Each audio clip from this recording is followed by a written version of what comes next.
and screws. Makes it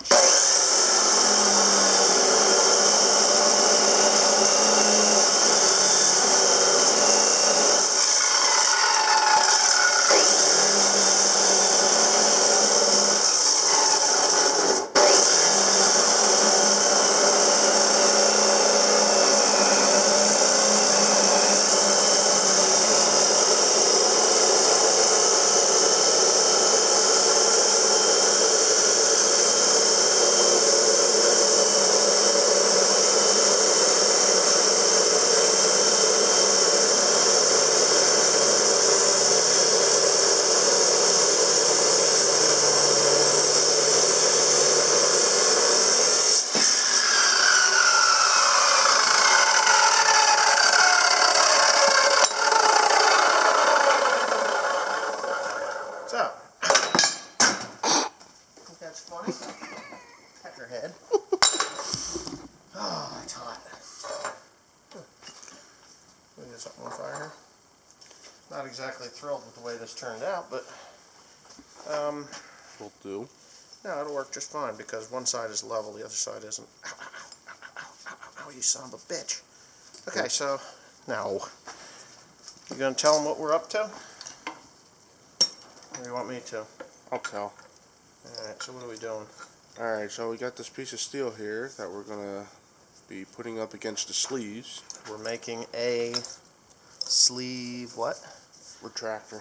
Puller. Sleeve puller. Retractor. Extractor. Extractor, yeah. Yeah. I'll train you up, boy. Okay, so we're making a sleeve extractor. Now this is a, what size is this? Do we have the tape measure here? Yeah. The sleeve, yeah, see? They're, 5 inches. yeah. See, we can, that's 5 inches, and the sleeve, inside bore of that sleeve is 4.125, which makes that engine a true 380. It's a 380. So anyways, what I need to do here is to mark the center of this because I got a weld. So 2.5 and 2.5 is what?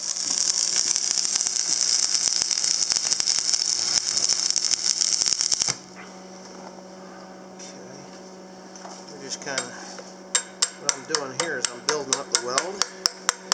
I got that bolt in there, Mr. Tim put in there,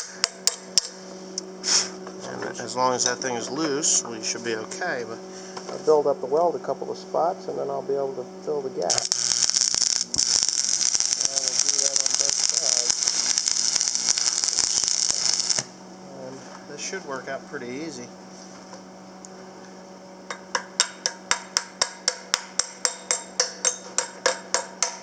Easy, right? Easy peasy lemon squeezy, is that what they say? Yeah. I don't know. I don't even know what a lemon squeezy is. You know what a juicer is, right? Yeah. Yeah, I got a feeling it has something to do with alcohol. There's most people that are like, oh, easy peasy lemon squeezy. Sounds like some kind of alcoholic drink, if you ask me, and I'm not much for drinking. Hey, once in a while I'll have a drink, right, Tim? Yeah. But for the most part, it's a pretty dry person. I only drink when I feel like shit. Huh? Said I only drink when I feel like shit. Why? So you feel like more like shit? No. Like in the next morning when you can't get out of bed because you've been drinking all night? You don't drink to get drunk though, do you? Only the one time when I was at Cody's party. Yeah. How'd it make you feel the next day? Like, Somebody had to make you work. yeah. Like, Dad, you motherfucker, you made me work. Didn't I? Well, I just wanted to know how it actually felt. Yeah. But now I do now. Yeah, it's no fun. Oh, it's fun drinking. Just the payback is when it sucks. Tim's a really good boy. Don't let anybody tell you anything different. I'll keep you around. Oh, didn't I see you crying?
You never know.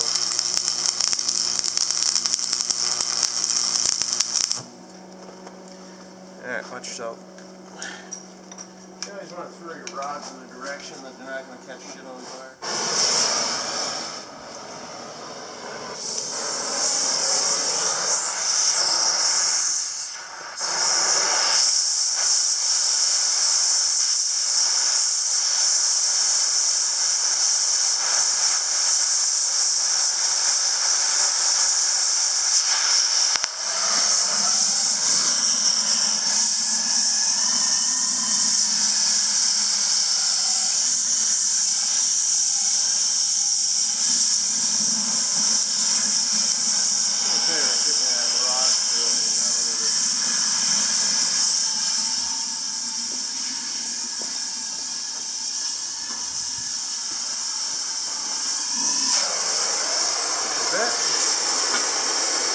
Perfect.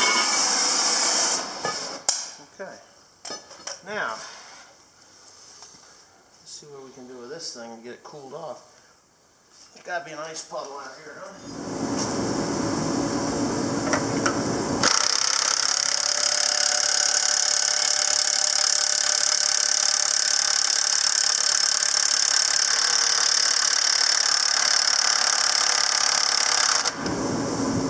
Wow. Wow, it's right. It's starting to come. Go ahead. Do a little bit of finesse there. Get it? Yes. Just a little at a time.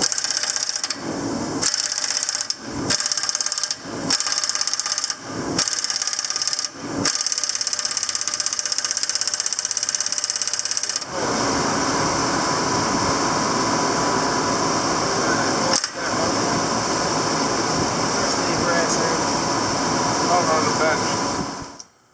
Okay, so I guess you've guessed it, that what I did, or what me and Timothy were doing, was actually building a sleeve or liner puller. Now, whenever you build a tool to extract anything or fit into spots that are quite tight, it takes some fine-tuning, and as you can see, me and Timothy were discussing as to how we were going to make this thing work. And we thought maybe we had pulled the sleeve out far enough that we could get a pry bar behind it and pull it, and obviously that didn't work out. So I re-engineered my sleeve puller, and me and Timothy go right back at it.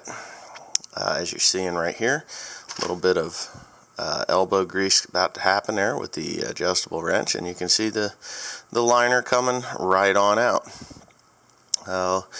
And once you figure these things out, and you, I'm talking there a little bit about what was inside, and I guess I could tell you because I didn't show you. What was inside was the equivalent of mud. I don't know why it was full of mud, but it was full of what appeared to be a clay-type material. I'm drinking my coffee, but anyway, so the procedure is the same throughout the process. Now, the problems that we were having was because the tool was homemade and I only used a 1/2-inch plate of steel, what it was doing was breaking out the bottom side of the liner. It was just cracking it out, and maybe you catch a glimpse of that as we're working on it or extracting them. Now, that's not going to make any difference to the liner because the liner is already junk and they will be, discarded to the scrap heap like most stuff when you tear it apart and replace it. These liners have such a tremendous amount of wear. Actually, if you see the liner that's the one before the one he's pulling right now, you can look closely at the lower left-hand side of your screen. You can see the lip where the rings were, wearing away at that liner. Now, I had 2 pistons with busted rings, and I think I show that a little later in the series. But 2 pistons with busted rings. All the liners had severe lips on them.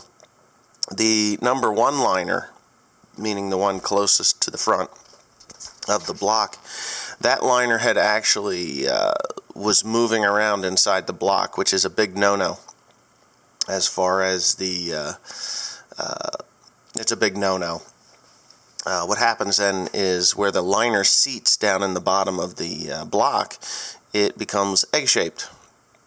And we really don't want an egg-shaped hole in the engine block. So that pretty much summed it up for me, that right then and there I have to take this engine block to a machine shop or an engine shop and have them cook it, clean it, and they'll have to bore out the number one spot on that engine block and set a ring in there so that it is within tolerance of the sleeve, the new sleeve in the O-ring.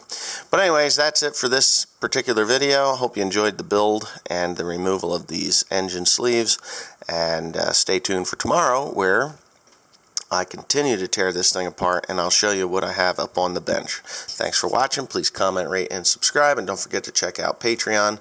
I'll leave the link in the description below.